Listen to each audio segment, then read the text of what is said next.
everyone, I'm Vanessa and today I'm here to do a spoiler-free review for They Wish They Were Us by Jessica Goodman.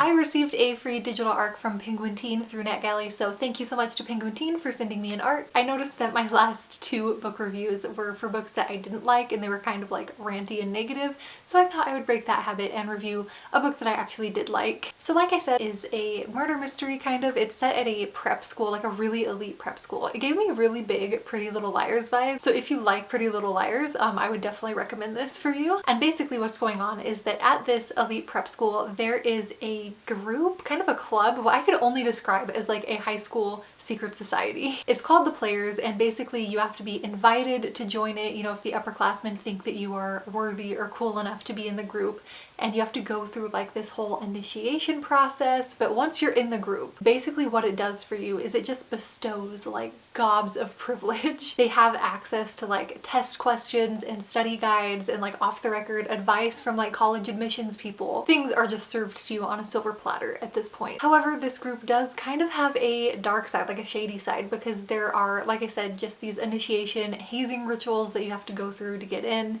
and they're kind of really disturbing at times. But basically the thing that kicks off this story is that one of the girls who was being initiated into this group the year before, she ended up murdered, and they put her boyfriend in prison for the murder and everything, but there's still some questions about what actually happened. Our main character is that girl's best friend, and she is still definitely having a lot of questions about what actually happened to her best friend, even though the players and even the school itself would really prefer for her to just leave it alone and let it go. So she's kind of trying to navigate that while also trying to maintain this position in the players that she really needs. One of the things that I really liked about this book is the way that it uses that setting and that situation to explore the ideas of privilege and power. Obviously these kids all go to this really like elite prestigious prep school, so that in itself is a lot of privilege that we're dealing with. And then the group, the players themselves, this is a whole other tier of society at the school that just has so much power. And then even within the players themselves, there are all of these hierarchies and power dynamics. You know, the older students have the power over the younger students, and even within that, this group traditionally gives its male members a lot more power than its female members. And it's talked a lot about how,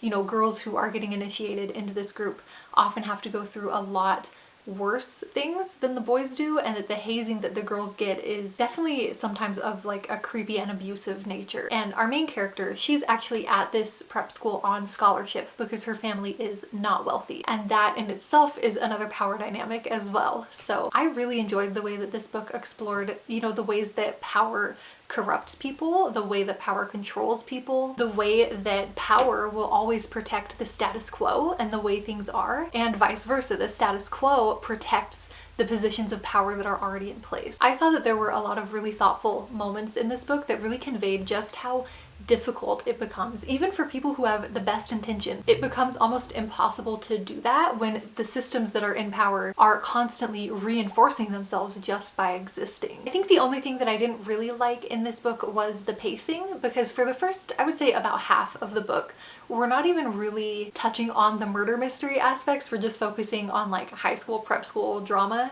which was still interesting, don't get me wrong. Okay, some prep school drama is always fun, but I did find myself getting kind of antsy for the mystery to start. Like I wanted to find out what happened to this poor girl that got murdered, and it was just kind of taking forever to get there. But once it did get there, I was totally hooked. I stayed up until like 2 a.m. to finish the last half of this book. I will say the mystery itself is probably a little bit predictable for most people, and also it kind of lacked a sense of danger and tension. Like I never really felt like I was afraid like anything bad might happen to our main character or anything like that, but that didn't really bother me too much. I really liked seeing everything unfold, and I really liked all of the other things that this book was doing, which I think is really important in a mystery. You know, it's not always just about getting to the end and finding out who did it. You know, there's other things that are being explored in the book, and I think that this book did that really well. So I really liked this book. I do think that there are definitely some valid complaints that people have about this book, but I still really enjoyed it.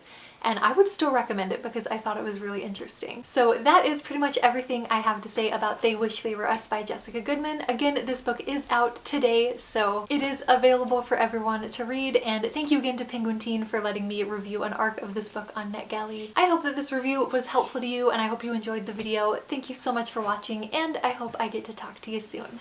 Bye!